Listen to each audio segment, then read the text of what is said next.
Hello and welcome to another episode of Rest Here podcast. I almost said the name of the other one. You almost said the other name. Which, if you did, first of all, Jeremy, if you did, it's not like the world's gonna come crashing down. That's true. This is only episode 3 of our rebrand, so we're still ourselves are still trying to get used to it. You know. I know. And like I keep telling you guys, rebrand also means that new schedule. And new schedule means at least I don't have time anymore, so we're doing this when we can. It's not. It used to be weekly, but life Yes. gets in the way, and that's okay. But we're doing it when we can.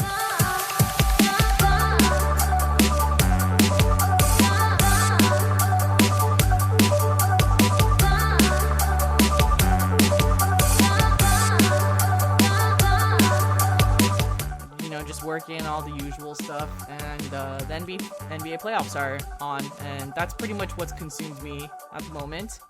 How about you? Yeah, same. More or less the same. I've just been busy working as well. Yep. I have like almost no time to play any video games. Get that? I get that all the time. Right? Like Tears of the Kingdom got released and everyone's like, "Oh my god, you should play it. Yeah. This is so good. It's so good." I'm like, "Dude, I have to finish Ishin. Like, what the fuck?" Like I have no Yeah. time. And the Tears of the Kingdom map is even bigger than Breath of the Wild too. I've heard that. Yeah. Because not only do you have Earth, you have Underground, and you have the sky. Well, whatever that means. Right. So, Have you started playing lots of places to explore. I'm not Yeah. playing it. Got it. Realistically, I'm not gonna play this for a while. Same. I didn't even finish Breath of the Wild, Jeremy. Okay. Yeah. I think you definitely should finish that.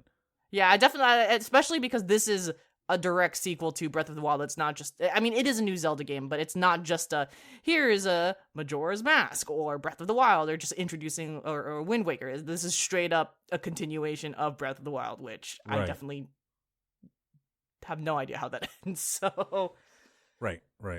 one day, Jeremy. Yeah, no, totally. I also just want to like take my time with it and not rush anything because I won't fully enjoy it in that sense. Fair. And Breath of the Wild is that type of game too, where you don't really rush into playing that game. Of course, obviously, if you want to, you're trying to finish it as soon as possible, then that's the goal. But just the nature of the game itself, you don't. It's a very much a, go with the flow. We're making equipment. We're having a good time here, sort of game. Right. Which always makes me wonder, like, how do game journalists play a game fully, enjoy it, and talk about it? Like that. Yeah. That takes like another kind of level of dedication and talent to. It to do does. that. Yeah. Something I don't have time for. Unless it was my Yep. full-time job, then I'd be like, all right, sure, I guess I'll do it. Me neither, Jeremy. Yeah, so outside of having no time to play games and just working, I've been just living life. I'm doing a bit of traveling in the coming week as of the recording of this podcast, and did some traveling a couple months ago, which we're going to talk about. Alyssa also did some traveling as Yeah. well. We both went to Japan. That's what the side quest is mainly focusing on, and we're going to be talking about our experiences very, very casually. There's no set agenda for this. But the only thing that we do want to talk about briefly is some video game news before we get into our Japan talk. So, Alyssa? Yes. Getting into quite a bit of video game news that's happened in the last week. One of the main ones is Microsoft has been working on trying to buy Activision Blizzard for a while, but because Activision Blizzard works with so many different countries, they need to get approval from a lot of places, and currently they recently just got approved by China, unconditionally approved to approve of the buyout, which means that at this point 37 countries have approved for Microsoft buying Activision Blizzard, including the European Union and Japan. And yeah, we're pretty much on our way for this to actually happen. There's been rumors, and Microsoft has been wanting to get Activision Blizzard for a while. One thing I didn't realize how many countries needed to have a say in it, which makes sense. Considering you think of World of Warcraft, Diablo, all these different games, especially how popular it is in places like China, that you definitely need to get that approved before you go into business. But yeah, everything seems to be on track for Microsoft. To sum up everything you've just said and to kind of add on to it, like, everyone needs to say And a purchase this big, just like when Disney bought Fox, there's a lot of eyes on it, and it could totally change the way that the game industry is, because they're going to be owning a lot of really big properties. So it'll be fascinating to see what they do with them in the future, too. And it seems like Microsoft is really hands-off when it comes to stuff with, like, Bethesda. Like, I'm sure they do say some things and they have a say, but I think for more or less they creatively, they kind of just leave the studios to their own devices and just let them do whatever they want. Mm-hmm. Which is probably the most ideal situation for Activision Blizzard anyways, to just be sort of that parent distributor and just be the producer for them, but not necessarily be part of the creative. And especially, like, Activision Blizzard has its own issues, although they seem to be correcting everything. There's actually a Diablo coming out this year. Hopefully everyone's happy for once. Yeah. And yeah, it does seem that Activision Blizzard is making strides in the right direction. We'll see what happens. But get this, Jeremy. So if this goes through, Microsoft is going to pay Activision Blizzard $68.7 billion to buy it. So this is going to be the biggest gaming acquisition in the history of gaming. Yeah, it's a lot of money. That's a lot of things at Daiso. It's 68.7 billion things at Daiso. Absolutely. Might maybe cut in half now because Daiso's kind of $2, but you get the point. Yeah. But yeah, we'll see what happens there. But I mean, China seems to be one of the biggest humps, so they got through that. So wheels are turning. Right. It's interesting that China is kind of just like, yeah, do it, because like they don't really release a lot of the games in China, from what I understand, or they have to at least censor it. Yeah, and truthfully, I don't know exactly what games in Activision Blizzard are promoted or played in China specifically, and there's got to be a ton of games just because of like esports tournaments and whatnot. But just like I don't actually know like what is the most popular game in China. I don't know. I would assume, but considering that they are a stakeholder in this, must be prevalent. Maybe it's Genshin. Let's see. Most popular. Isn't Genshin Chinese? Isn't that like produced by a Chinese company? I'm checking right now. Sure. Doing it live. Let's see. Genshin Impact. Yes, Genshin Impact is Chinese. Is it the most popular? Do you know? Who knows? I am not sure. Hey, it's all good. Thanks for checking, though. Okay, it looks like the current popular games in China, which, by the way, I just did a Google search, so this has not completely been vouched. I'm just trusting Google. Yeah. Is currently Overwatch, Hearthstone, and Diablo. Overwatch, Hearthstone, and Diablo. Wow, those are all made by Activision Blizzard. Right? Yes. Yeah. Wow. Oh no, sorry. I Googled specifically what popular Activision Blizzard games in China. My bad. All good. Maybe I just misheard you. No. We're good. It does look like World of Warcraft used to be available in China, but they pulled the license. I don't know why. Okay. I mean, maybe they just didn't want people interacting with other people of the world. Like, fair. Within their own country, they're like, dude, we don't want you to see how cool it is outside. It's like, wait, nope. what? Nope, not at all. Especially when China has their own games too, from Tencent and NetEase or whatever. Right. Okay. Next in the news, the Dead by Daylight franchise is going to have 2 new games in its universe. One is narrative driven, and the other one's going to be a multiplayer game. This is straight out of GameSpot, and so Supermassive Games and Midwinter Entertainment are going to be working on new projects. And let's see if the names have been released. Oh, it looks like the names haven't been released, but yeah, that just a new first person, or sorry, a new narrative and a new multiplayer are coming out. It's interesting, as someone who has talked a lot about DBD on this podcast and is a long time fan. It's interesting that You are an OG fan, Jeremy.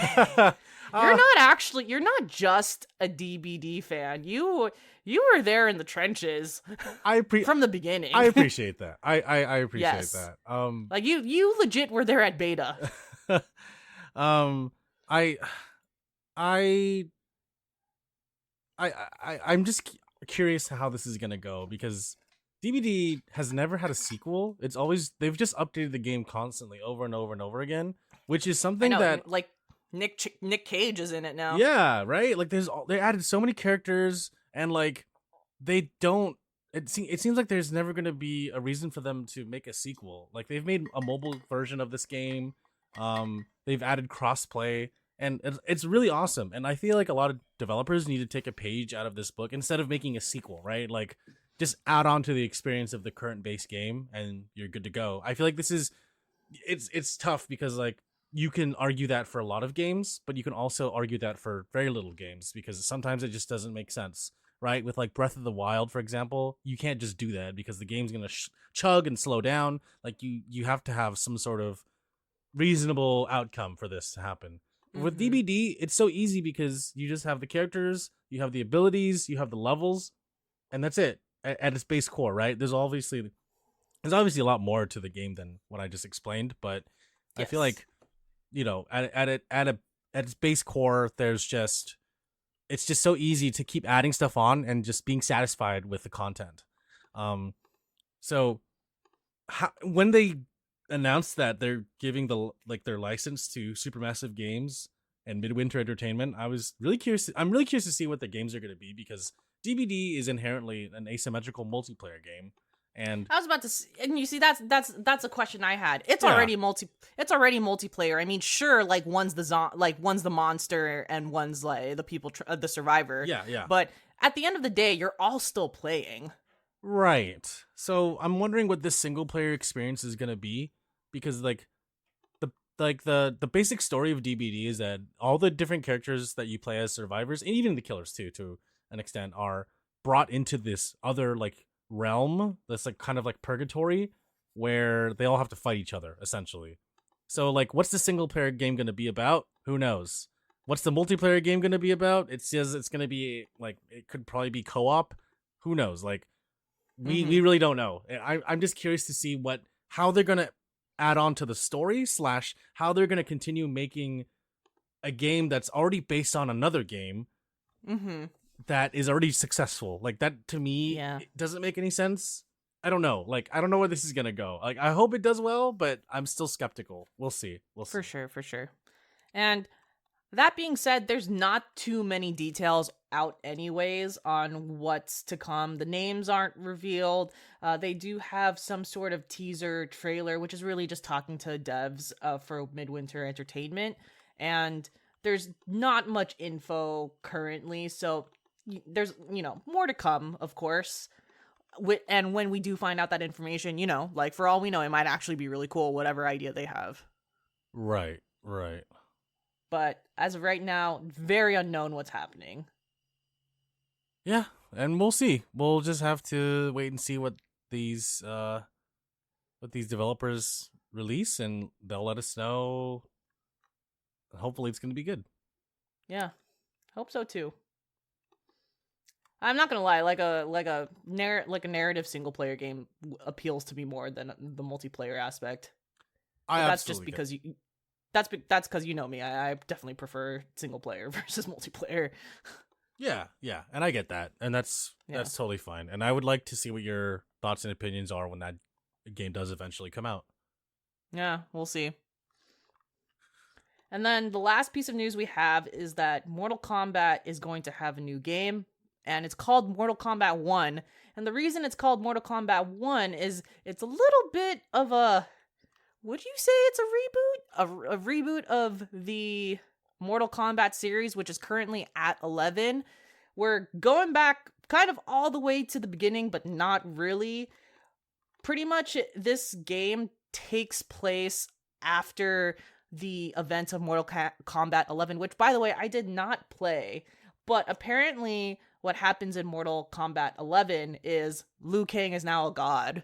Ooh. And I know. And so now we're just starting Mortal Kombat 1, kind of from the beginning, Liu Kang's a god. We're kind of resetting everything, and we're just kind of starting from scratch with all the original characters, such as Scorpion, Sub-Zero, Melina, Kitana, Kung Lao, and pretty much Johnny Cage, I think, was in that trailer too. Just the base of what the Mortal Kombat game is, the original one, is who we're gonna get in Mortal Kombat 1, except, yeah, Liu Kang is a fire god now. And, I don't know, like I said, I don't play Mortal Kombat enough to know where the story went off the rails. And I say that in jest, because Tekken has gone off the rails too. Right. I say that in an endearing way, because no one plays a fighting game and it's normal. It's very interesting. This apparently Mortal Kombat 11 Aftermath, it ends with Liu Kang and Shang Tsung were in the middle of a fight, and this is the aftermath of that. We don't know who won, and we'll see what happens. But all this to say, I'm actually interested in this sort of reboot-esque situation that Mortal Kombat's doing. Like that trailer was pretty sick. I might buy it. I don't know. I wouldn't buy it on launch, but I'm interested. Yeah, it does look cool. And yeah, I was reading that it was a reboot, and in my mind I was like, didn't they already reboot the game series? Like, they rebooted the movie. The movie was really good, by the way. Which, by the way, yeah, it was an excellent movie. That was a pretty damn good video game movie. Yeah, and it was like bloody, and it was exactly what the games were. And as someone who hasn't played too much Mortal Kombat myself, I did thoroughly enjoy the movie. Yes. Yeah, so seeing the trailer, it looks pretty cool. I won't pick it up. I'm not a big fighting game fan, but if you do, Alyssa, please let us know. I'm really curious, and I want to see what your thoughts are on the story and the game itself, because they did emphasize that there's going to be a whole single player story. Yeah, I know, which that stuff very much interests me, and I always like theater mode and just like the single player side of fighting games. So I'm looking forward to that. Yeah. Okay. One of the features that's apparently going to be in Mortal Kombat 1 is they'll have a new feature called Cameo. Funny enough, Cameo is spelled with a K. Okay. And it allows you to bring in a player to help during your fight. I don't know what that means. I don't know if that... I haven't looked enough into it to see if... is that a Tekken Tag Tournament sort of style situation? Does it come in randomly? Like, is it a trump card you can only use once? Or I don't know exactly what that entails, but that is interesting. Yeah. Okay. I don't think NetherRealm Studios has given enough info on it anyways to really to go into it. Oh, actually they did say it's like an NPC ally. That's kind of funny. All right. So it's not like a Tekken. It doesn't seem it'll be a Tekken Tag Tournament sort of situation where you have control over the player that you switch with. It's just an NPC who helps out. I see. Okay. Yeah, that'd be really funny if like you're playing online and just some other person just jumps into your game and helps you for a second. Yeah, that would be kind of fun. Mm-hmm.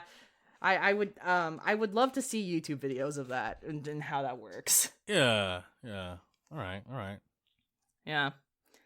That's all we have for the video game news this week. And that's all the video games I think we will talk about today. And the rest of the podcast, we're really just going to reflect on our latest vacations in Japan because we have not talked about them yet. Yeah, this is going to be a story swap, I would say. Story swap, but also like, lessons learned and just tips and tricks if anyone is looking to travel to Japan in the sometime near future, because Japan has opened up its borders as of October of last year, 2022. Yes. So, yeah. What airport did you fly into, Alyssa? So I flew out of Haneda, and I also flew out of Narita. So it wasn't ideal. Initially, what I wanted to do is I wanted to fly into Tokyo and then fly out of Osaka, which means flying into Haneda and then fly out of Kansai, which would be the easier route to take, because then you don't have to bounce back in bullet trains. But just because the world's opening up, flights aren't so straightforward and cheap still, and specifically coming out of Osaka and flying into Osaka, it was significantly more expensive than flying into Tokyo. So we made the decision, all right, let's do a sandwich. So we did Tokyo, Kanagawa region, Kansai region, back to Tokyo, Kanagawa, and then flew back home. Oh, wow. By the way, Narita sucks. I'm sorry. That's not a good... Let me just say, Jeremy, that's not a good airport. Okay. First, let me just start off by saying the actual airport itself is fine. Like, there's a lot of... It's very spacious. Yeah. It was relatively easy to navigate through. There is just actually nothing there, though. Yeah. Meaning, there's no food. There's just mostly chairs and vending machines. And if I had known that, I wouldn't have checked into my flight as early as I did. Because I like to do the whole, all right, let's check in about 2 to 3 hours before an international flight, just because you never know what's going to happen. Uh-huh. If I'd known there was nothing in Narita, I wouldn't have checked in as quickly as I did. Oh, yeah. No, I totally understand. And I agree with you. Narita sucks as an airport to fly into. And for those listening, it's because... Another reason, too, is because it's like an hour or an hour and some change away from Tokyo proper. Haneda's much closer. Also, so much cool shit to do in Haneda Airport. There's like a whole restaurant row. There's like always like fun little amenities. It's great. I love Haneda. I know. Love that airport. I like... And Narita, by the way, is the cheaper airport to fly into, which is why that's an option. But, you know, it's just kind of... Now thinking in retrospect, it's cheaper, but the airport flyer train to back from Tokyo to there, it's like, would that have really, you know, the price of that kind of just makes up for flying into Haneda in the first place. Yeah. You know, things like that in retrospect I realized it would have just been easier flying in and out of Haneda the whole time. Well, now I know. Yeah. No, it is a little bit more expensive, but you're paying for the convenience of being closer to Tokyo proper. So I flew into Haneda from SFO to Haneda. My parents flew from Hawaii to Haneda, and they actually landed a day before, and they waited for my brother and I. So when we got there, they were already like a day in, and they didn't even leave the airport. They're like, "Oh, we love Japan." I'm like, you haven't left the airport yet." Like, wait, they waited at the airport? Yeah, because they were hesitant about going into Tokyo proper without us, and this is their first time. Gosh. This is their first time in Japan. So, and my mom has traveled all around the world. So I'm just like, why are you afraid of this? But they were like, they didn't want to fly without me because I speak Japanese, and they were. Gosh, I know, and I'm like, yo, everything's in English. And I know, it really is. Side note, before we started the trip, I kept telling my parents, I was like, hey, I'm not going to be your translator. I just want to let you know I'm not going to be your translator. I'm not going to be your guide. Like, I will be there with you, but I want to enjoy the experience just as much as you do as well. Well, guess what? I was their translator, and I was just like, the whole time, I'm like, damn it. I still had a great time in Japan, don't get me wrong. And this is no fault of anyone's. It's just, there were some situations where I thought it'd be much quicker if I'd spoken Japanese to get an order through at a restaurant, to ask directions, just do certain things, because my parents just, you know, would take too much time to do it. And, you know, Japan is all about quickness and efficiency, especially Tokyo. I get that. Yeah. Osaka's much slower in regards to like certain things. But Tokyo is just like, you know, if you're not on the train, you're off the train, essentially, like literally and metaphorically. So they landed at the airport, and then they're like, "Oh, hey, you're here." They're like, and by the way, my brother and I landed at like 4:00 in the morning, and then by the time we got out of security and customs and all that, it was like 5:00. And my parents are just like, "Hey, you want to take a nap?" I'm like, "Hell no! Let's get out of the airport. Like, we're in Japan. We're in another country. I'll sleep when I'm dead. Let's keep going." And I had that whole jet lag energy. We got our JR passes, which took like an hour and a half to wait in line just to get the JR pass, because there was like only 2 people working at the booth and the JR pass like voucher section of the station. And I was like, okay. So we finally got our JR passes, got on the train, left the airport, went all the way to our hotel, and we stayed in Asakusa. And by the way, for those listening, in Asakusa, Tokyo, Asakusa is like a city within Tokyo, like a little ward within Tokyo, and it's known for Sensoji Temple and views of Tokyo Skytree. You can see Tokyo Skytree from Asakusa. It's great. Where did you Nice. end up staying in Tokyo? I stayed in the Ginza area, Hey. and what a great hotel that was. That is just on my list now of I'm just gonna stay in this hotel forever when I'm in Tokyo. Okay. Because one, it was fairly affordable for a hotel. It was really only $100 a night, which What hotel is this? Blossom Hibiya. Okay. So a very, very good hotel, and it's on the Shimbashi station. It's on Yamanote Line, and by the way, Yamanote Line is a subway line in Tokyo that goes in a circle and hits every single popular tourist spot that you will most likely go to in Tokyo. It's the for anyone who's never been there before. So it's like one of my big pieces of advice if you're like first time visiting Tokyo is to look up where you want to go in Tokyo, look up the Yamanote subway line, and find a hotel that's on that line and on a station nearby. Because that's just gonna be kind of your bread and butter base for majority of the trip. And of course, like sometimes you'll take highway bus and sometimes you'll take the other subway lines, but that circle subway that's just as good as it gets in just in basic level of travel. Yeah. Which, by the way, that they're increasing the JR Pass price in October of this year. How much is it gonna be? Close to like $1,000 each. Yes. Wait, sorry. Like actually 1,000 because straight up it's only $200. Yeah, they're increasing the price by a lot, and that's like I thought you were gonna say it's increasing to 300 or 400, no.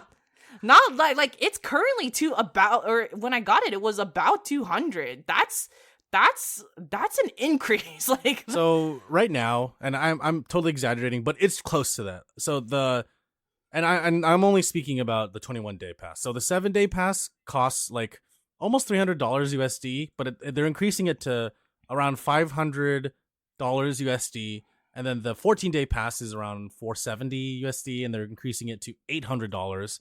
And the 21-day pass is currently like $600, and they're increasing it to over $1,000. It's kind of crazy, to be honest. That is a very significant increase. Is it because they're trying to make up for tourism? Like, what's the reason? Well, no, there isn't a specific reason given. It's probably that people are just speculating that that's just what's happening. Yikes! Because there was an influx of tourists. When I landed in Haneda, it was so crowded just trying to get into the city. Like there were 3 or 4 flights that landed at the same time as mine, and it was so packed just to leave the airport.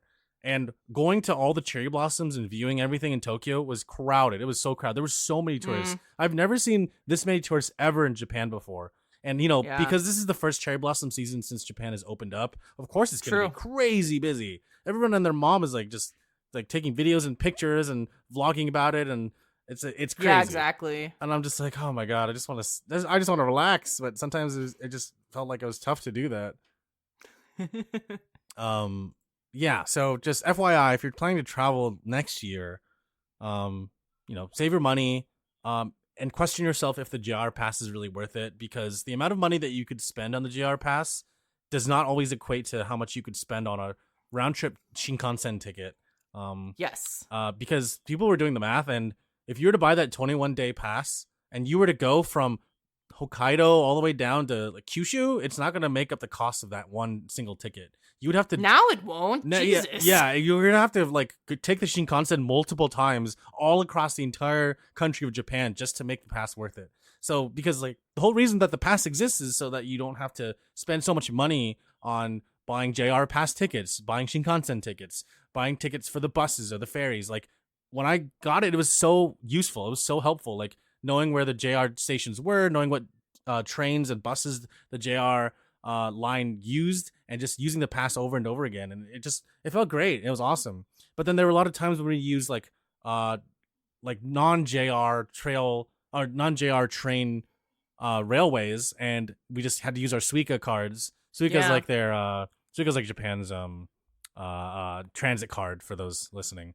And a lot of times, especially in Osaka, they didn't have a lot of like JR trains connected to where our hotel was, so we would just use our Suica cards and call it a day. But that also means that you have to refill your Suica card every now and then. So just keep that in mind. There are two ways to do it, but one is getting more expensive than the other. Man, that's shocking. Yeah. That's a significant price increase. I don't even. Yeah, at that point, it's like I'm just gonna get a Pizza Putt card, like Jesus Christ. And then, well, that being said, there's a few ways you could fill up your card because you can also add it to your phone, for example, Google Play or Apple Wallet, and that's probably the easiest way to fill it out because on some occasions too, if you do fill it out at the subway station, they won't accept card filling up with money, so you can only pay with cash. That being said, any sort of IC card, whether it's Suica or Pizza Putt, it's also very convenient. Yeah. I've had my Suica card for 10 years now, since my first trip to Japan. Nice. Yeah, and it still works. As long as you use it within 7 years of you purchasing it and putting money on it, then you're totally fine. But for the most part, it's a good investment, I would say. Like, I think everyone going to Japan should just get one IC card. Just use it. Just get a transit card from anywhere, and it'll save your life because you just go to the station, fill up your card, and then you're on your way. And train tickets are like 187 yen plus, depending on the train line.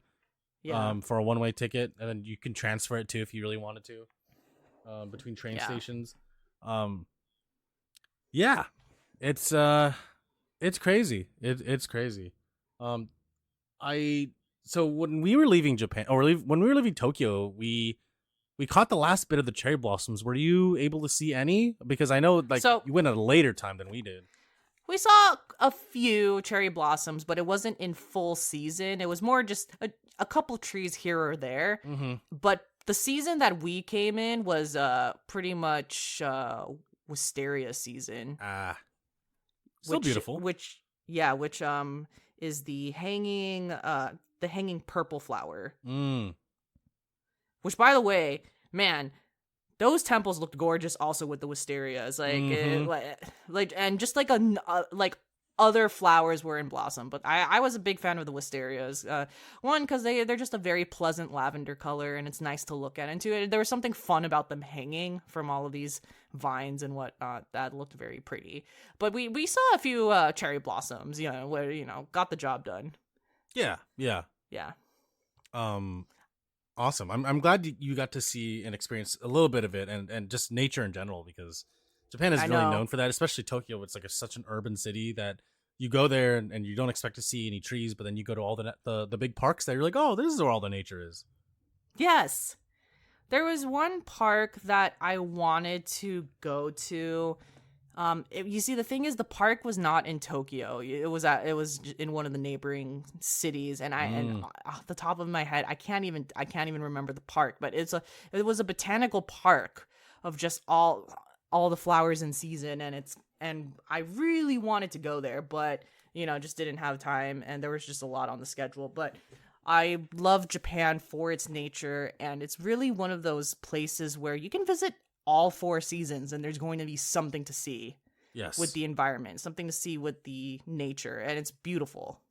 Yeah. Fall's my favorite season in Japan, actually. Oh, yeah. Okay. Yeah. Okay. I love me some changing of leaves. Mm-hmm. It just feels so cozy too. It does. Awesome. What was your favorite thing that you ate when you were there? So there were quite a few things that I ate that I loved. Let me call out 3 of them.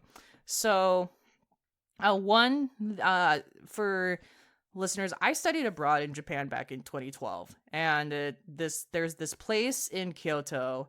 It is a ramen shop that is by the Kamogawa, and it's a place that has a special part of my heart because it was just this very standard tonkatsu style ramen, and it's open 24 hours. Wow. And we just went there after karaoke, after drinking, but then also kind of became the comfort food of, oh God, class ended. Hey, let's all take the train to get ramen. And so like we went to this place almost every other day for ramen. Wow. And it was and it's funny because like I can't tell you where it is, Jeremy. I can't tell you the name of it, but I can tell you exactly where it is. Like, so it's like if you're next time you're in Kyoto, Okay. I will literally just screenshot Google Maps and just put the dot there. It's like, it's that. Whatever, wherever this dot is, that's where it is. Go to the dot. It's funny.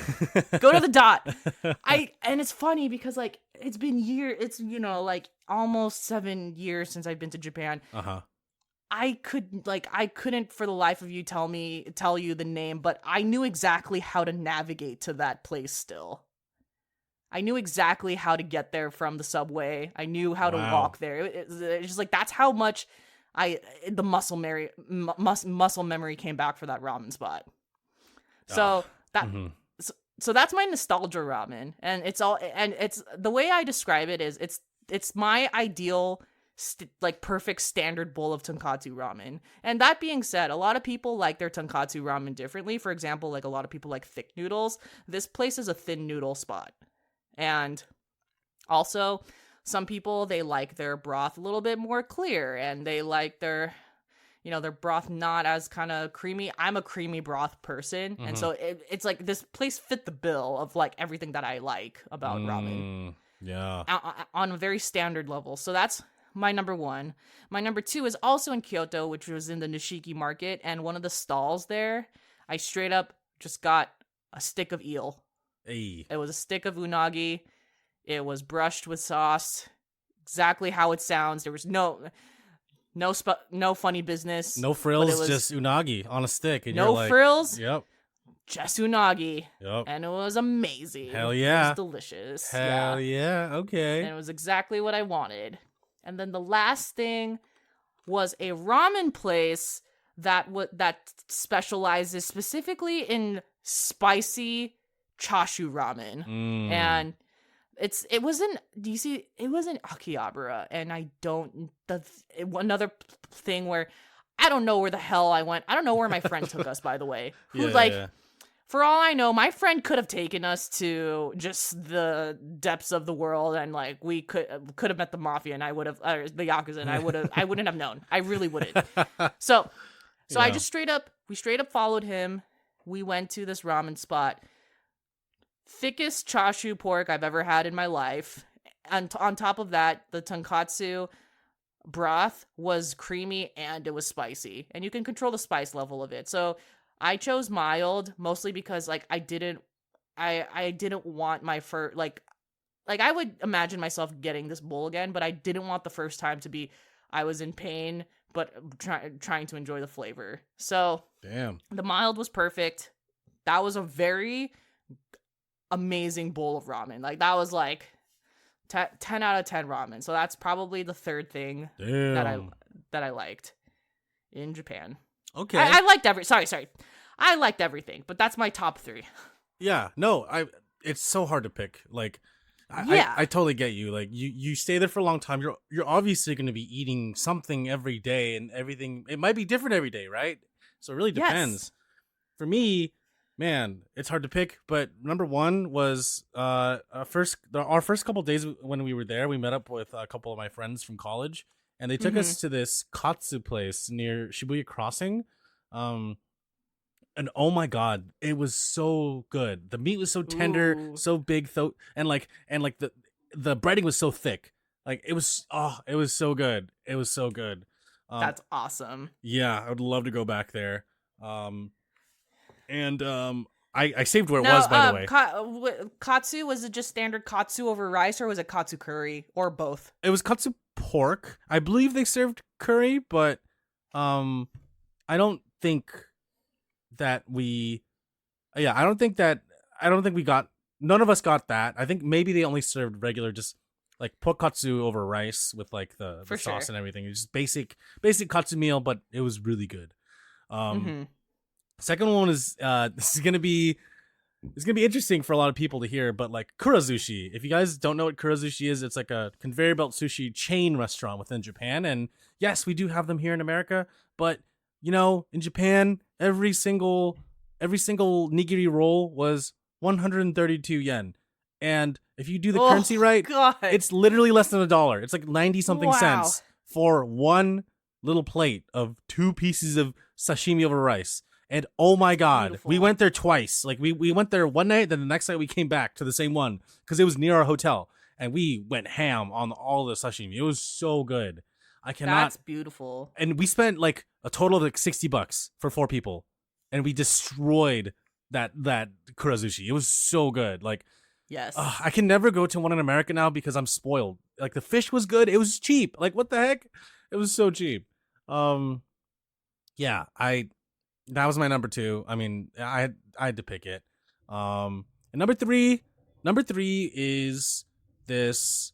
Number 3 was this small cafe in Harajuku that is like kind of underground, and they served pasta, and they had like carbonara pasta, and they had like seafood pasta. It was so good, surprisingly, so good. Oh my God, it was amazing. I keep saying this, but Japanese pasta hits different. It does. It's the dairy, or there's something in specifically to Japanese dairy that's sweeter, in my opinion. Yeah. Than just kind of, you know, like a standard Italian dairy. But dude, the day that I got mentaiko carbonara was one of the best days I had in Tokyo. Mm-hmm. Like it was an awesome time. But I totally concur that Japanese pasta is delicious, and I love their style. Yeah, I gotta go back and just eat more pasta. Like I every time I go to Japan, I have to go to a different pasta place because I want to try different ones and try different pasta dishes. And oh my God, it was so good, amazing, amazing. Get it? I totally get it. Honorable mention to that kaisen-don place we went to in Tsukiji Market that gave us bluefin tuna for like $25. It was just like a fucking chirashi bowl of just bluefin tuna, fatty bluefin tuna on top of rice, and there was more tuna than rice. That's how you do it. It was $25. Oh my God, it was so good. Oh my God. Shout out to the place in Tsukiji Market that gave us straight up a whole bowl of uni and scallops, and it was some of the best scallops I ever had in my entire life. I was like, oh my God, this is beautiful. This is so good. But yeah, shout out to kaiseki dons and Tsukiji though. Yeah, they know how to do it. Honestly, they know how to do it. Anywhere and you go to Japan, look up on Google Maps. Don't really use Yelp because they have their own Yelp, and Yelp is it's not as popular as the other app that they use in Japan, but you can Yelp things. I would say trust Google Maps for finding things more per se. But don't trust the reviews. Always go somewhere and just try it, because we were trying to find ramen one time in Asakusa, and there were like 5 restaurants that all serve ramen around the same area in the same like side of the street. And we're like, which one should we try? This one's like 3.5, this one's 3, this one's like almost 4.5 stars. Like, should we go this one? It doesn't matter. It really doesn't matter. Just go to one, because they're all going to be cheaper than the United States, and this is just my frame of reference, cheaper than the United States and better quality. Yep. And, you know, because like we went to a ramen restaurant, we paid $7 for heavy garlic tonkotsu ramen, and we only paid like $3 for beer. You cannot do that in the United States, especially the Bay Area. You cannot find that anywhere. Seriously. Nope, not at all. So go everywhere. You know, don't trust the reviews. Just go somewhere, try it, because it's going to be cheap no matter what, depending on your currency and what country you're coming from, obviously. And you're going to get good quality food. Exactly. Also, it really annoys me with reviews when people say, this place didn't speak English. And I'm thinking, no shit, it didn't speak English. I'm like, where the fuck do you think you're going? You're going to a different country. Where do we think we are right now? Yeah. Oh my God. And that's another thing I want to mention too. I experienced 2 cases of tourists just being assholes in Japan and this past trip. And I'm going to tell you guys right now, and you, Alyssa, what happened and why you should never do this. And to preface this too, anybody who is traveling, going anywhere in the world, doesn't have to be Japan, just do your research, learn about the customs, learn a little bit of the language. If you don't want to learn the language, that's fine. Download it on Google Translate. Use your phone as your translator. It works. It's not perfect, but it works. So Instance 1. We went to Akihabara. We were waiting for this used video game store called Super Potato to open up because I wanted to show my brother. I was like, hey, there's this really cool video game store. And Alyssa, you've probably been there. You've probably seen it. Yeah, definitely been there. Yeah. And so I was like, hey, they got really cool stuff.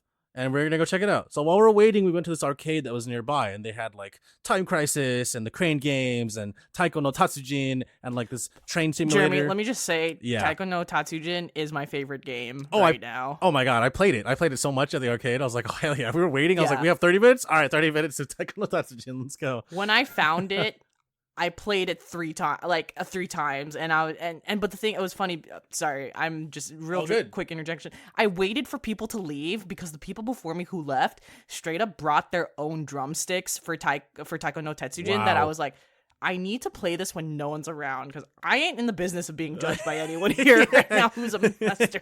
They're like, oh, she's using the stock sticks. You're like, don't judge me. Right? Don't judge me. Yeah, I'm just having a good time here. Anyways, that's my quick story. That's all I had to say. No, it's okay. It's beautiful. Hey, I'm just like you. I use the stock sticks because I didn't bring my own fucking sticks. We don't have that game is far and few between at arcades in the United States because I'm a gaijin. Of course I don't have these sticks. Exactly. Anyways, so we go to this arcade and I play Time Crisis for a little bit with my brother, and then we're kind of all exploring the arcade a little bit. I walk upstairs, and the first thing I see is this couple, clearly not Japanese, and they're talking to the staff, and the lady was like on each of the crane game machines, there's like this IC card reader because you can use your Suica or transit card to buy tokens or credits for like a couple of tries in the crane game. And so the lady walked up to the machine, looked at the staff member, pointed at it, slapped it with her finger. She's like, this, how do I do this? And the staff member was like, I'm sorry, what are you trying to ask? And the lady's like, how do I play? And in my mind, I was like, okay, I could literally walk up to these people and help them and help the staff too. I could translate for them. But I turned around and I walked back downstairs because if you're going to go to Japan and just not try to communicate at all and just disrespect people like that, then you have no right to be there and to try and play these games. Honestly, like that's just so rude because she's like, how do I do this? She's like slapping it. She's like, how do I do this? Oh boy. Like, and she's like talking like in broken English, like the lady just didn't understand, and which she didn't, by the way. But that's just not how you do it. Like, so like this is so bad. But like, you know, in media, when characters talk to characters of Asian descent, they use like broken English. Like Rush Hour is an example, right? Of like Chris Tucker trying to talk to Jackie Chan like slowly, right? And like and like with like broken words, like that's not how you do it. Like, yes, slow talking in English, slow full sentences is the best way to do it. Not like caveman English, you know? Yeah. You shouldn't do that. So I went downstairs to told my parents. They're like, oh, that's terrible. And I was like, yeah. And I was telling them like that's a good example of what you should not do when you're in Japan. So the the learnings from that first instance are, you know, be prepared for where you're gonna go. Learn a little bit about the culture, the customs, and the language. And just be respectful overall, you know, just be respectful of the environment where you are, and of other people, especially because remember, service workers are still people too, whether they're working at a restaurant or working at an arcade. So just be respectful.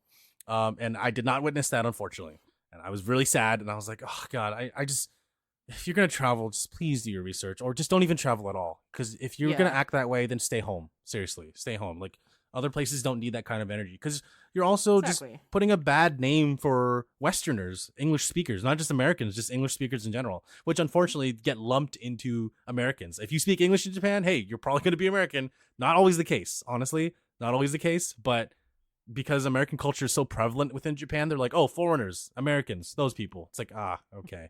So, you know, just let's try not to have a bad rap when we go to Japan. All right, folks. Yes. And the second instance was, we were waiting for the Shinkansen at Tokyo Station to go to Kyoto. And while we were waiting, I noticed that there were a lot of people lining up. Now, in Japan, I mentioned earlier, there are a lot of signs in both English and Japanese.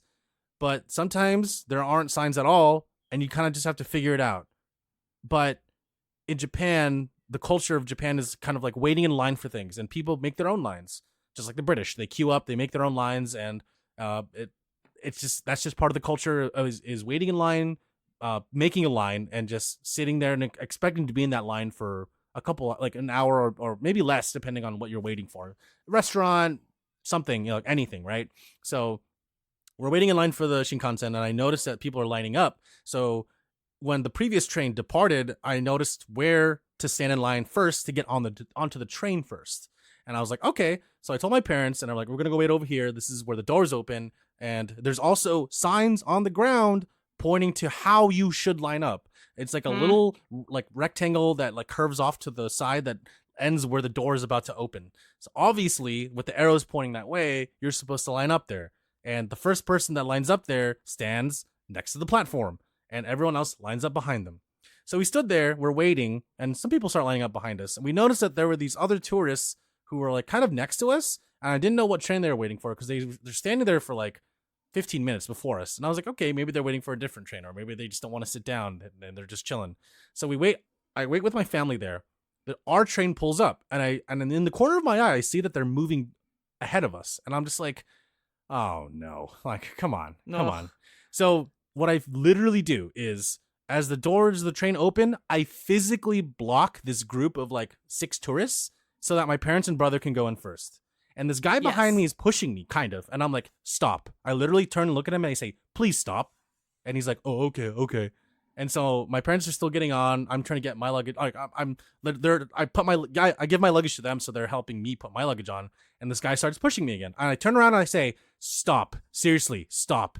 And he's like, oh, I'm sorry. So we get on the train, right?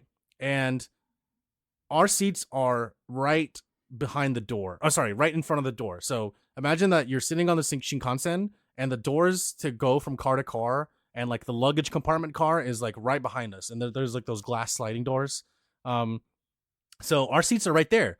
And pro tip for people trying to use the Shinkansen to travel between cities in Japan, nowadays you have to reserve a seat that also has compartment for your luggage. You can't just reserve a seat anymore. You also have to reserve a car that has room for your luggage, because there are now cars that don't have room for your luggage.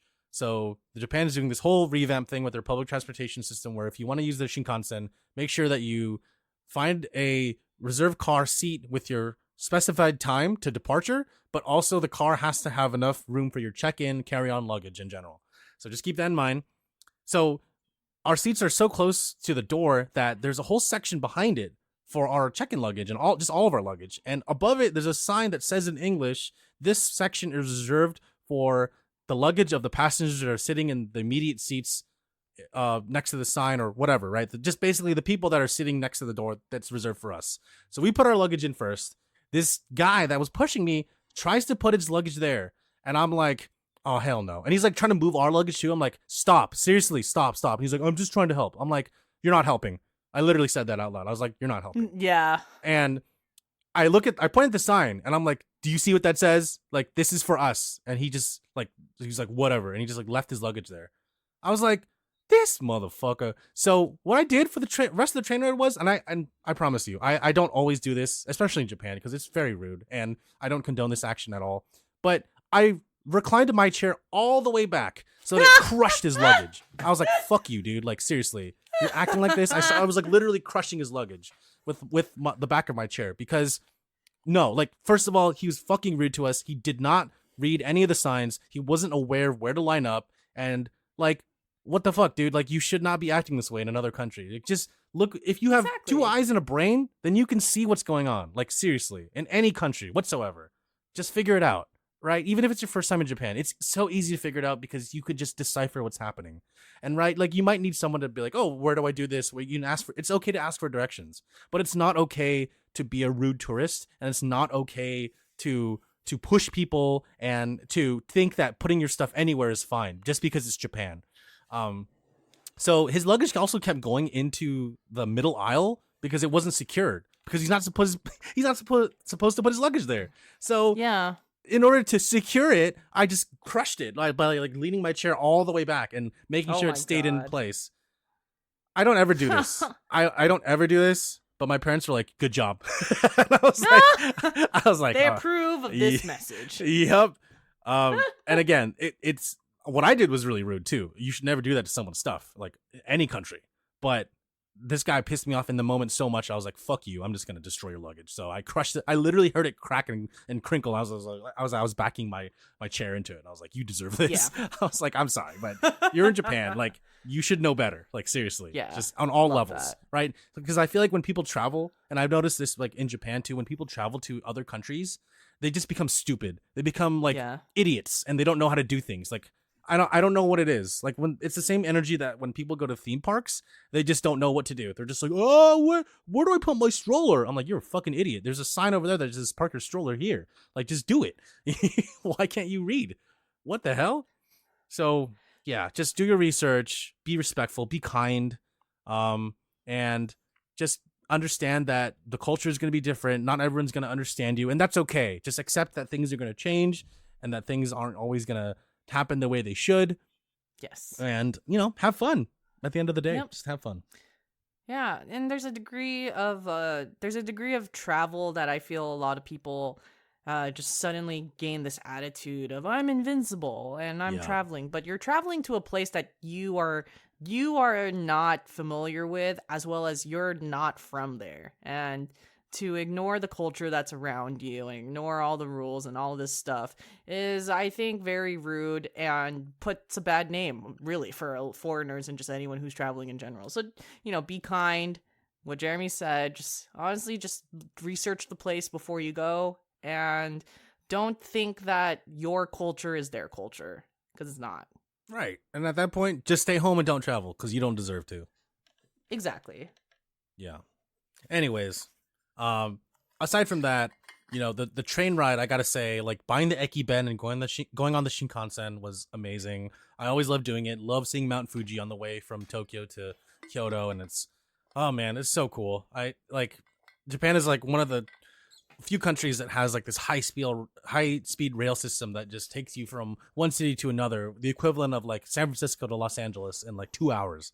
It's crazy. Yes. It's awesome. It's madness. Yeah. In the best way possible. Right. To a point, why don't we have this? Why is this not possible where we're at? I don't get it. Right. Like, I know they're building it, but it's going to take a long time. And yeah, it's not going to be done for 10 years. Right. Man, it's great. And pro tip too, Japan is so like dependent on trains. It's a train culture society that I had a friend ask me like, "Hey, I'm thinking about flying from Tokyo to Osaka." And I'm like, that doesn't make any sense, because while yes, it might be cheaper, but you still have to take the train to the airport. You have to go through security, which, they don't have TSA pre-check in Japan or global entry. You have to go through security. You have to wait at your gate. You have to board your plane. You have to wait for the plane to happen to take off and do all that stuff, right? So it's so much easier to take the train, because you go to the train station.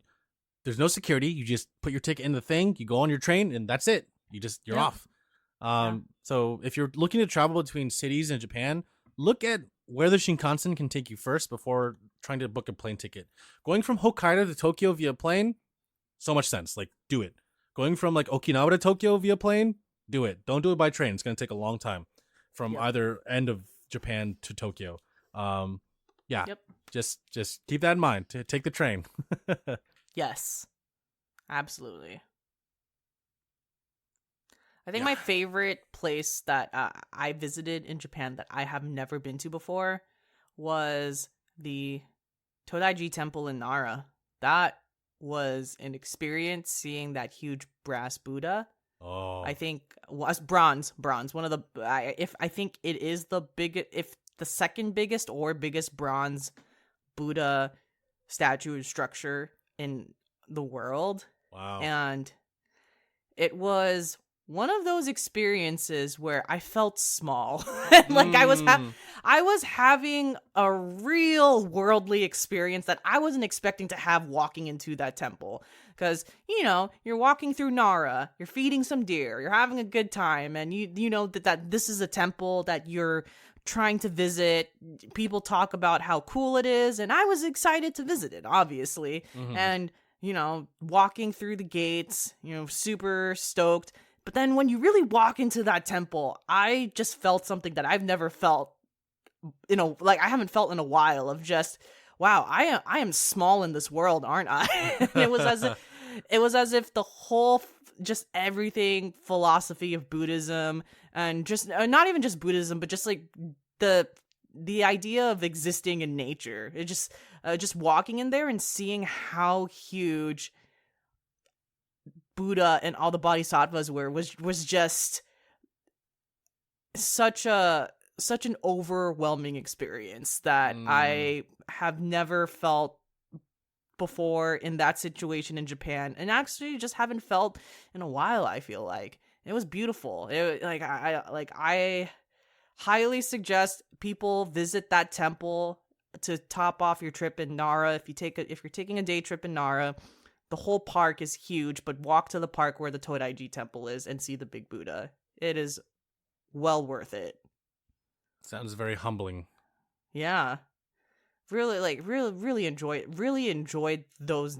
It was just honestly 30 minutes that I was in that temple, but it felt like an eternity. Wow. That's incredible. Yeah, and I wasn't even expecting to feel that way on this trip, and I did. Which I loved, by the way. Yeah. So, you went to Tokyo, you went to Nara, Kyoto. I also went to Yokohama. Okay. Osaka? And can I just say something real quick about Yokohama? Sure. Yokohama reminds me a lot about Kobe. And part of that, I think, has to do with both of them being port cities. Yeah. They both have kind of similar downtown areas that's structured by a pier, and the pier kind of has an amusement park next to them, and the way that they both light up at night, they're both very similar.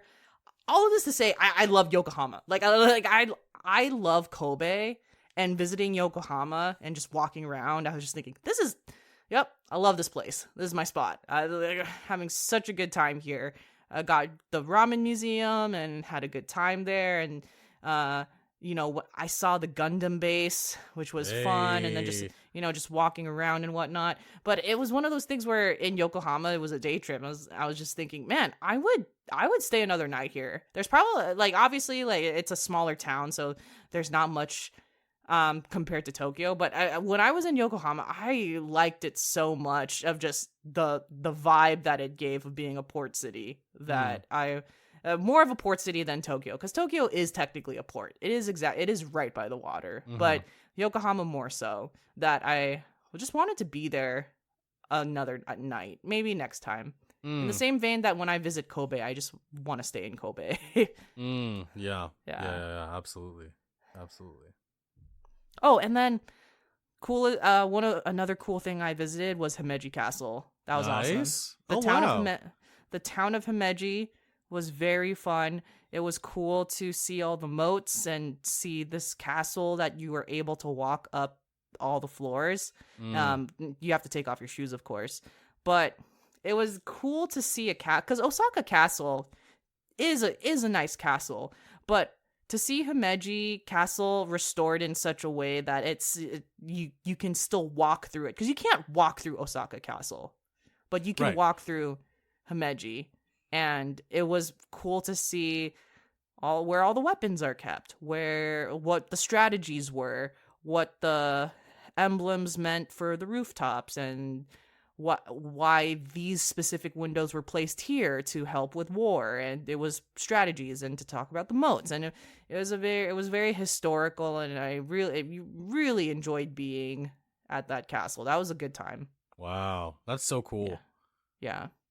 I've been to Osaka Castle a couple times. I've never been in the castle. I know that you can go inside of it, and they give you they tell you what's what and all that stuff. I've never seen inside of it. I'm assuming it's similar to Himeji Castle, but it's similar, but you can do more inside of Himeji than you can in Osaka. It's very limited in Osaka, unless that's changed. That easily could have changed since the last time I was there, but you could only do one floor when I was in Osaka before. Okay, now it probably makes sense. They want to probably restrict tourists to make sure they don't damage it or what have you. True. I've only been inside one castle, and it was Hikone Castle. Hikone is a city a little Ooh. bit north of Shiga Prefecture on that borders Lake Biwa. Shiga's kind of it's like it's northeast of Kyoto, so it's very close to Kyoto, and Hikone is just northeast of that. And it was really cool. Hikone Castle, it borders the lake, so you get a really cool view of the lake. That is Um, awesome. I love that. yeah, and just like it sounds like what you did in Himeji Castle, it's you can do pretty much the same in Hikone Castle. You could just like walk around. There was like nobody when I was at the castle, which was awesome. I was like, wow. That's pretty damn awesome. Yeah, so it's great to be able to walk around and not have so many tourists just like blocking your view of things, which I feel like Osaka Castle has a lot of. Mm-hmm. Um, yeah, wow, that's awesome. My trip consisted of landing in Tokyo, and then we went to Kotoin. No, no, Kamakura, which is where Kotoin's like the giant Buddha statue in Kamakura. Nice. So I Enosh- think that's the other big Buddha statue. yeah. I also went to the one in Nara before a few years ago, the one that you were describing, and yeah, that one was massive. I was like, wow, it's huge. We went to Enoshima, and then Ooh, nice. oh, I love Enoshima. Seriously, the whole Shonan area, I love. Just like Yeah. beach surfer vibes, like a slower attitude towards things. It's awesome. That's cool. Um, so went there, and then we also went to Kyoto, Osaka, and Arima. You're familiar with Arima? We've talked about Arima Oh before. God, yeah. So you went. So your onsen part was in Arima. Yeah, and I love that. That's awesome. we went back. I went back to the first onsen I ever went to in Japan in Arima, and it was all of my family's first time going to an onsen, and they were very hesitant, but everyone had a great time. That's cool. Yeah. Did you stay at an onsen resort or you just went to the onsen? No, so what happened was my aunt, she actually flew out to Japan as well the same time that my family and I were there because she wanted to go on just a mini vacation. And she met us up in Osaka, and she ordered this she ordered this tour guide to show us around Kobe and Arima. That was really cool. He was like telling us all these facts, and we got to sit down and we ate Kobe beef for lunch, and we ended up going to an onsen for a good hour and a half portion of our tour. And we didn't stay there the whole night. We kind of just like did the tour for the whole day and then came back to Osaka and got to relax. Mm-hmm. Yeah, that was it. I love that. I'm glad they had a good time. Oh yeah. You know, there's always that cultural difference when it comes to bathing, public bathing. And you know, it's I feel like everyone should do it once in their life in Japan or Korea or K-Town in Los Angeles just to try it, you know, because like it's really cool. There's like different temperatured pools, and in some Korean spas there's like, you know, those sand rooms and like those heat rooms and jade rooms, all what have you. They're really cool. So I feel like everyone should at least try going to a public bath once. And you know, it's everyone's gonna have their reservations and they're gonna be a little bit hesitant about being naked in front of strangers, but at the end of the day, we're all pink inside, so it doesn't matter. Pretty much. Yeah, it was great. It was awesome, and I think some of the coolest things that we did there in Japan overall were we went to the Studio Ghibli Museum. My friend was very kind enough to get us tickets a month in advance of our trip. Very nice. So shout out to her. And we also went to Universal Studios Japan, and we got to go to Super Nintendo World, Super Nintendo Land. How was that? Oh my god, it was so cool. It was awesome. We got there at like 7. Doors opened at like 8. I was able to grab us the timed entry tickets, which are like fast passes. There's only a limited amount of these to go into Super Nintendo Land because you have to there's only like a set amount of people that can go in every day, and you can only reserve a time period to go in. And once you go in, you can't come back out. Like, I'm sorry, once you go in and you leave, you can't go back into Super Nintendo Land. So you kind of have to stay there until you're satisfied and then leave. So we got there at 8:30 in the a.m. That was when our entry time was, which was perfect because you want to start your day there so that you could just like take your time doing everything else, since everything else is kind of just like it's always available. It's always accessible. Whereas Super Nintendo World or Super Nintendo Land is not accessible unless you get a specific ticket. And once I got my family and I those timed entry tickets, they were just gone for the rest of the day. You could not go into Super Nintendo Land. So we were so lucky. Nice. We went on the Mario Kart ride, which is awesome. We went on the Yoshi's Story ride, which is okay. It was like it's a little kids ride. So you sit in like a Yoshi's Story car, like you sit in like a giant Yoshi, and you're going through like this track, and you see like different colored eggs, and you have to press the eggs on the control panel in front of you. And there's all these like things happening around you. The music is really cool. And for the Mario Kart ride, it was like you sit in a cart and you put on this like AR headset, and you get to see like all the characters driving around you, and all the sound effects are happening, and you have to like shoot shells and things like that. It was really cool. It was very interactive. But my favorite part was when we went to Toad's Cafe, and we literally ordered everything on the menu. And I'm not joking. Like, I have a picture of all the food that we ordered. We ordered like Bowser's like hamburger set. We ordered like a chicken teriyaki with like the rice is shaped like the stars. We ordered like 2 different kinds of burgers that had Mario and Luigi's flags on them. And the best part were the desserts, because they had Peach's cake from Super Mario 64. It was great. Everything was amazing. It was so good. The food was fantastic. The Peach's cake literally came out on like a silver platter, and the staff was really cool because they were like, hey, like they were like very enthusiastic about serving you the food, and they're like, and the last piece, Peach's cake, and we're like, ah, it was awesome. It was really cool. That's so cute. And the best part was we only paid $80 for everything. Whereas it was close to $150, like or 100, like it was like 15,000 Japanese yen, which is like $150. But because of the currency rate, we only paid $80. I was like, that is a steal. Like, I felt like major steal. Yeah, I was like, oh my god, we just made out like bandits. It was awesome. And to top it all off, we waited in line to take pictures with Mario and Luigi, and that was really cute. Yay. Yeah, and then we just kind of went around USJ. We saw the San Francisco portion of Universal Studios Japan, which was really cute. They have like Fisherman's Wharf and the Buena Vista Cafe and the Chinatown Gates and all these other fun things. Yeah, so that like the Ghibli Museum and USJ were the coolest parts.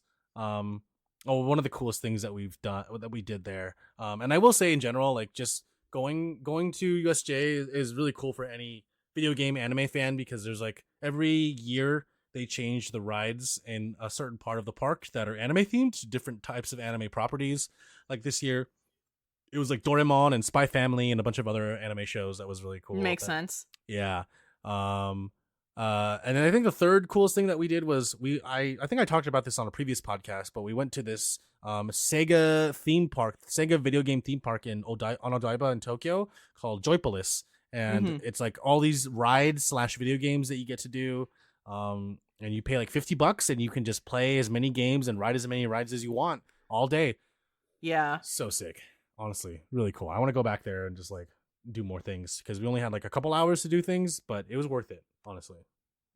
That's awesome. Yeah. Yeah. But I had a great trip overall. Like, despite my parents constantly asking me for help, and I spent way too much money in Japan on just like snacks and souvenirs and clothing. And but did you really though? No, these are all investments, Jeremy. Absolutely. Like I wear all the clothing I bought. Like I even bought like shoes in Japan, and I wear those. And dude, okay, Jeremy, I bought a Nitsukas in Japan. Oh, you did? Oh, which store did you go to? I went to the one in Osaka in Dotonbori and nice. Shinsaibashi. Nice, very nice. Yeah. What shoes did you get? I bought 2 different kinds of New Balance shoes. New Love it. New Balance is like so popular in Japan. My mom took it. Oh my god, it is so popular in Japan. Wow, I was so I was so amused by that. I was like, wow, like everyone wearing New Balance here. Right? I bought these waterproof ones because it was raining when we went, and so it was really cool to be walking around with like some stylish New Balance shoes and just like not worry about having to get them wet, because a lot of New Balance shoes are also made out of suede, and obviously like, suede gets messed up easily with water. And another model I bought was like some New Balance that are specific to Asia, and you can't get them out here. So I was like, oh hell yeah, dude. Yeah. And my mom has a picture of me on the train sitting next to a bunch of people, and literally everyone next to me on the same bench they're all wearing New Balances, and myself included. My mom was like, New Balance is really popular. And I'm like, yeah, it is. And so much so that she also bought some New Balances in Japan as well. Yeah. That's awesome. Yeah, but Onitsuka Tiger, that's a really cool brand. Like that brand is also coming back when it comes to like footwear. I feel like they're having kind of a little bit of a renaissance. It's awesome. And I also got a pair that's a Japan exclusive too, so I'm stoked about that. Yes, you could rock it and people be like, oh, what are those? You're like, only in Japan, baby. Yup. Good times all around. Yeah. Food. Yeah, go ahead. Sorry. Oh no! Not even related to shoes anymore. The Sure. one, just one of the last things I want to mention is the one cultural, like pop culturally. The one thing that I was really surprised about in seeing, traveling around Japan and seeing all the billboards, seeing all the posters and whatnot, is that Slam Dunk, the manga and anime, is having a resurgence. Hell yeah. And by the way, great fucking anime and manga, but it was one of those things where there were so many posters and I was really confused.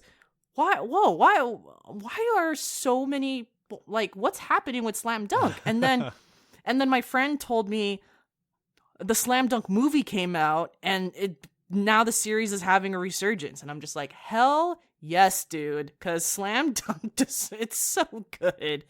Yeah. Like Slam Dunk totally deserves it. So I was just shocked. I was so shocked by how many, like posters I saw. But even, at the Jump store, they were advertising all these special posters and all these things. I was like, I love this. They're like, you go Slam Dunk. Yeah. I'm happy for y'all. Hell yeah. On the come up. Hell yeah. And it's like, we love basketball. It's about basketball. Yes. Of course it's going to be good. It's a good shonen anime and manga. Exactly. And also at the Jump store, I bought the first issue of Haikyuu, and I'm just so happy. Oh, that's awesome. For my collectors, and it's funny because I've just been like looking at it and just like taking pictures on Google Translate and just like but even just like the quality of a manga book in Japan is different quality from the ones that are printed internationally, which makes sense. But yeah. Love it. Just better overall. Yeah. Yeah. It's awesome. I ended up buying this, like, I went to Don Quixote and I bought this. By the way, I went to Don Quixote like 10 times, I think. As you should. Yeah. And every single time I spent more than an hour just walking around and looking at shit. I was like, and every time I went, I always left with something. I didn't need it, but I always just left with something. I was like, oh, I hate myself. But like, I bought a bag of Kit Kats. It was like 100 Kit Kats, and they're all like different flavors. And I was like, this is exactly what I needed. It's great. I just stuffed it in my luggage. I love it. I bought so much stuff, Alyssa, that I had to buy a second luggage in Japan. That's how much. Jeremy, stuff I love this journey for you. This is everything I want for you. Buying a second luggage. Not only that, I had to pay overweight baggage fees for both of my luggages. You still paid overweight. You know what, Jeremy? Fuck it. Fuck it, Jeremy. I'm so happy you agree, and you're just like, that's what you should do. Yeah, I'm just like, whatever, do it. Alyssa, I had such a great time in Japan, and my post-Japan depression was just, it wasn't bad. Like, I got over it, but I was like, you know what?